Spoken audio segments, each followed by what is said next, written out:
12장 20절에서 28절에 있는 말씀입니다.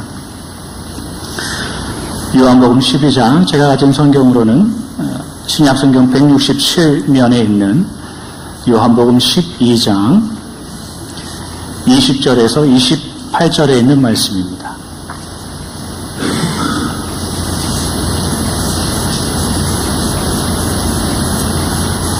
한 절씩 교독하고 마지막 절은 함께 읽도록 하겠습니다.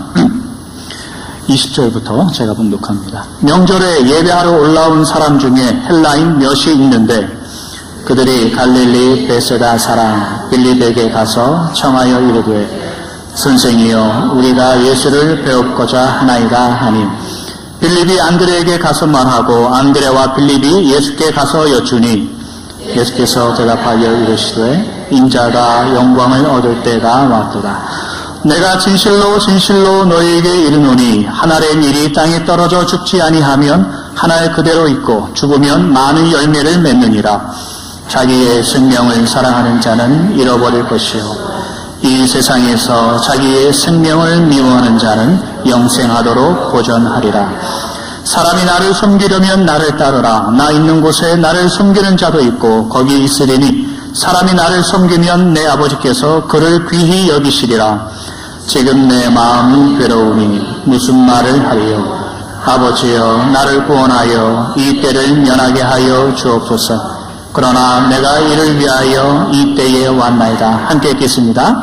아버지여 아버지의 이름을 영화롭게 하옵소서 하시니 이에 하늘에서 소리가 나서 이르되 내가 이미 영광스럽게 하였고 또다시 영광스럽게 하리라 하시니 아멘. 28절까지의 말씀을 보도록 하겠습니다.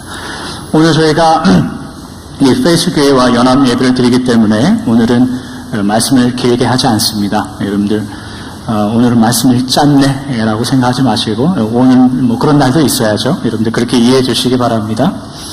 성도가 말씀과 믿음으로 살아갈 때 가장 중요한 것이 있다면 삶이라는 그릇 안에 믿음을 담아내는가의 문제입니다. 믿음을 담아내지 못하면 우리는 믿음 생활이라는 것 자체를 우리는 아직 모르는 겁니다. 그러니까 믿음이 나를 어느 곳으로 이끄는가, 신앙이라는 것이 나를 어떻게 이해시키고 설득시켜서 그 길을 가는가, 그 믿음의 인도함을 따라 살아가는 것, 그것을 우리는 믿음 생활, 신앙 생활이라고 하죠. 에베소서 4장 20절 같은 데 보면 바울 선생님이 이런 이야기를 합니다. 우리가 그리스도를 그같이 배우지 않았다. 이 말은 믿음을 가지고 있는 에베소 교회 성도들이 믿음 따라 살지 않자 사도 바울이 꾸중하는 내용입니다. 우리가 그리스도를 그같이 배우지 않았다. 믿음으로 사는 것을 우리가 가끔 오해하다 보면 우리는 때로는 결과에만 집착하는 그런 신앙생활을 할 때가 너무나도 많이 있습니다. 하나님은 성도들을 부르시고 믿음을 주신 이유가 어떤 결과물을 요구해서 우리에게 믿음을 주신 것이 아닙니다. 하나님께서 결과들을 요구하셨더라면 하나님께서 하나님의 능력과 하나님의 기적으로 단번에 끝내버리셨을 겁니다. 오히려 우리들에게 이 일을 맡기시면 이게 답답한 거죠. 굉장히 시간이 지체됩니다. 그러니까 하나님께서 어떤 결과를 요구하고 계시다면 하나님이 그냥 해버리는 게 빠릅니다. 그럼에도 불구하고 성도들을 부르시고 믿음을 주시고 신앙을 주셔서 하나님의 뜻을 이루어 가라라고 하시는 하나님의 의도는 성도들의 그 삶을 통하여 하나님의 은혜와 하나님의 마음을 담아내시겠다는 겁니다. 그게 하나님의 목적이고 이유입니다. 그래서 믿음이라는 것은 시간이 필요합니다. 그래서 믿음이라는 것은 어떤 과정들을 필요로 합니다. 결혼 전과 결혼 후가 여러분 제일 크게 다른 것이 무엇이 있습니까? 결혼 전에는 결과만 보고 이제 만나죠. 결혼 후에는 과정을 보고 삽니다. 무슨 말이냐면 결혼 전에는 항상 완성된 모습으로만 상대를 만납니다. 화장이 끝나기 전까지는 절대로 밖에 나가지 않습니다. 곧 다 왔어 라고 말하지만 2시간 있다 도착하죠. 남자들은 넥타이와 와이셔츠의 색깔이 맞나 안 맞나를 확인하고 몇 번씩이나 옷을 입었다 벗었다를 하죠. 서로의 최선을 다해서 변장한 모습을 가지고 만나는 게 결혼 전입니다. 그럼 결혼 후에는 어떻습니까? 그렇지 않죠. 결혼 후에는 화장하기 전부터의 모습을 봅니다. 결혼 후에는 남편의 코 고는 소리를 듣고 하루를 시작합니다. 굉장히 어려운 겁니다. 그러니까 부부가 된다는 의미를 결혼 후에는 서로의 완전하고 완벽한 모습을 보면서 결혼 생활을 하지 않죠. 결혼 생활을 한 이유는 부족하고 흠이 많고 이 사람은 어디다 써먹나라는 생각이 들 정도에서부터 결혼 생활을 시작하는 겁니다. 그러니까 그저 그런 모습들을 이해하고 허용하고 기다려주는 것에서부터 결혼 생활을 시작하는 거죠. 더 깊은 관계와 그 사이를 이루어가기 위해서 의논도 해야 되고 때로는 서로 고민도 해야 되고 때로는 다툼도 가져야 되죠. 때로는 몰랐던 부분들을 이해해야 됩니다. 그것이 부부가 깊어지는 관계입니다. 이것이 하나님과 우리와의 관계에서도 이런 일은 일어납니다. 우리의 믿음의 인생 속에 하나님은 늘 이야기하자고 합니다. 늘 우리와 대화하자고 우리에게 다가오십니다. 그러나 우리는 늘 하나님께 어떤 결과만을 바라죠. 나에게 결과를 빨리 주십시오 라고 하나님께 매달리죠. 그러면 인생이 고달파집니다. 왜냐하면 하나님이 우리에게 목적하시는 바까지 우리를 데리고 가려고 하는 겁니다. 그러나 우리는 자꾸 목적을 하나님께 이야기하면 그 갭이 너무나 큽니다.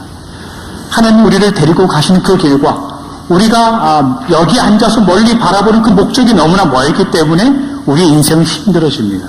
그러니까 하나님이 이끌어가 주시는 그 길 따라 순종하여 그 과정들을 살아내십시오. 그 안에 영광이 있고 그 안에 기쁨이 있는 겁니다. 오늘 저희가 사순절 네 번째 주일을 맞이해서 오늘 본문을 다뤄봅니다. 오늘 본문에는 예수님께서 어떻게 하나님과 함께 그 과정들을 걸어내셨는가를 잘 보여주는 본문입니다. 오늘은 한 가지만 저희가 짧게 나눠보려고 하는데 여러분들 오늘 보면 23절을 한번 보십시오. 23절에 예수님께서 이런 말씀을 하십니다. 인자가 영광을 얻을 때가 되었다 라고 말씀하세요. 오늘 이 본문을 살펴보죠. 예수님께서는 본인께서 이제 곧 십자가에 돌아가실 때가 되었습니다. 그때가 되니까 어떻게 말씀하신가? 인자가 영광을 얻을 때가 되었다라고 설명하세요. 여긴 두 가지 의미가 있죠. 첫째는 얻을 때가 되었다, 얻는다, 얻어지는 것과 두 번째는 때, 시기라는 의미가 거기 있는 거예요. 예수님께서 자신의 영광을 어떻게 이해하냐면 얻는 시기가 되었다. 얻는 것이다 라고 말하는 겁니다. 그럼 질문 한번 해보죠. 지금 예수님이 영광스러운 존재가 아닙니까? 충분히 영광스럽죠. 그런데 왜 예수님은 영광을 얻는다 라고 표현하고 있는가? 그 질문이에요. 예수님께서 이해하시는 그 영광이 뭐냐 이거죠. 예수님께서 생각하시는 그 영광이 뭐냐 이겁니다. 예수님께서 생각하시는 그 영광은 하나님의 택하신 그 자녀들, 하나님의 자녀들을 위해서 본인이 기꺼이 십자가를 감당해내시고 지시겠다는 것, 그것을 자신의 영광으로 삼으셨다는 겁니다. 왜냐하면 그 일을 이루어가는 것이 하나님의 인도하심과 과정과 목적이라고 예수님께서 이해하셨기 때문입니다.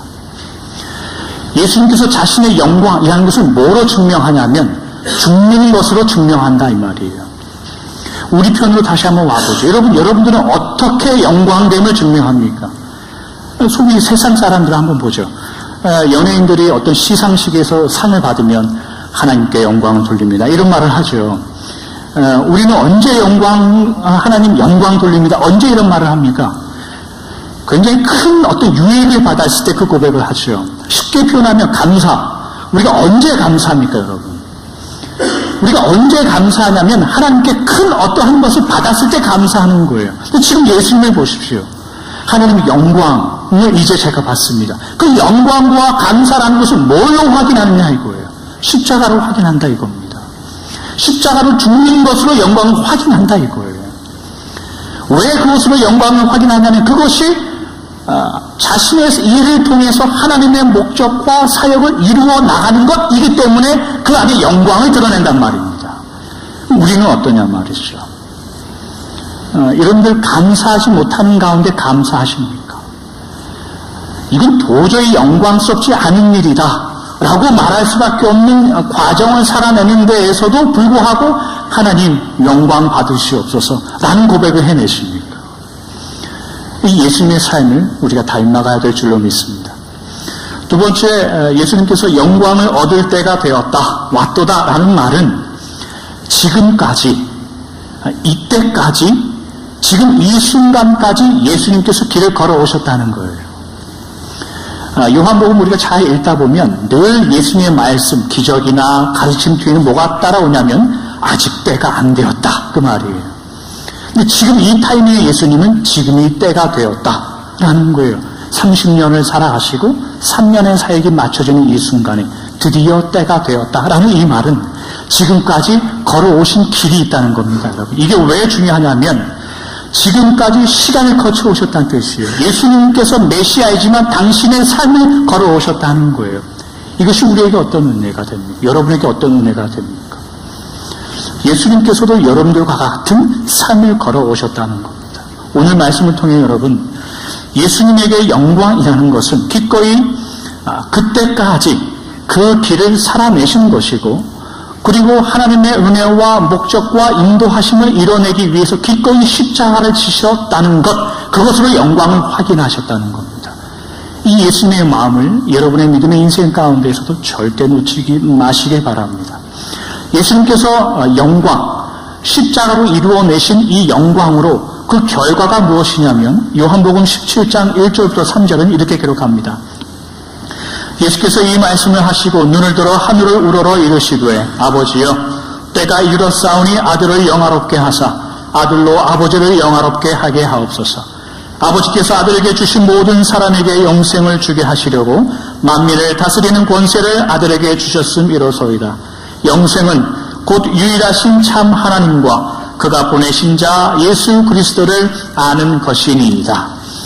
예수님께서 십자가를 통해서 그 영광을 통해서 이룬 것이 우리의 영생이다 라고 말하는데, 영생이라는 것을 단순히 우리가 죽고 천국 가는 것, 이것으로 표현하지 않습니다. 성경이 말하는 영생은, 예수님께서 말하시는 그 영생은 뭐냐면 예수님을 알아가는 것이라고 표현한단 말이죠.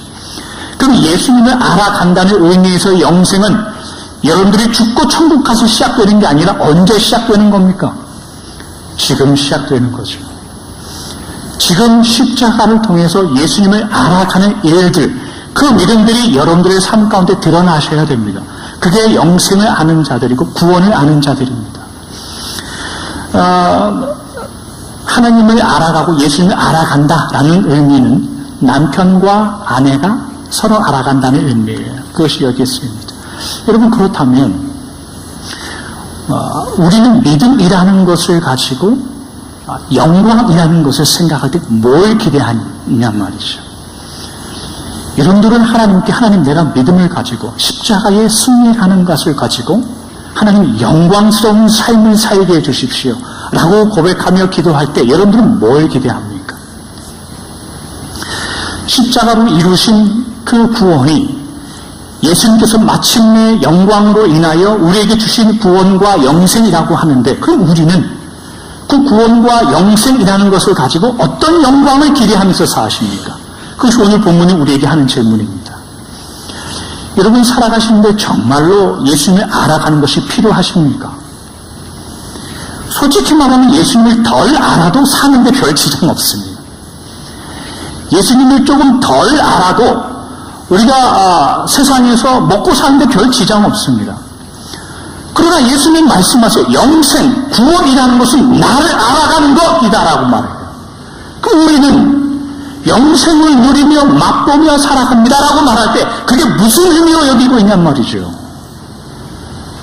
구원과 감격과 그 의미가 승리와 희망과 참가로 여겨지십니까? 아니면 예수님께서 영광이라고 오늘 본문을 통하여 고백해내신 이 말씀처럼 끝까지 그 길을 가는 것으로 여깁니까?